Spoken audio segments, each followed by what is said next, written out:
দীর্ঘ প্রচেষ্টার পর অবশেষে ২ সপ্তাহের যুদ্ধবিরতিতে সম্মত হয়েছে যুক্তরাষ্ট্র ও ইরান। এর মধ্য দিয়ে ১ মাসেরও বেশি সময় ধরে চলা ইরান যুদ্ধের অবসান ঘটতে যাচ্ছে বলে আশা করা হচ্ছে। ইরানের সরকারি গণমাধ্যমে শর্ত ১০টি তুলে ধরা হয়েছে।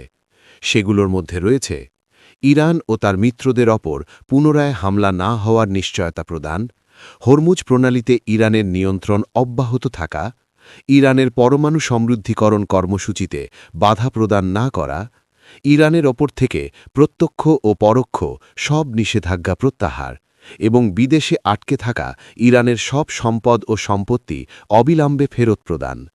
ইরানের বিরুদ্ধে জাতিসংঘের নিরাপত্তা পরিষদে তোলা সকল প্রস্তাব বাতিল করা, আন্তর্জাতিক পরমাণু শক্তি সংস্থার প্রস্তাবগুলো বাতিল করা, ইরানকে ক্ষতিপূরণ দেওয়া, মধ্যপ্রাচ্য থেকে মার্কিন সেনা প্রত্যাহার এবং লেবানন সহ সব ফ্রন্টে যুদ্ধবিরতি কার্যকর করা।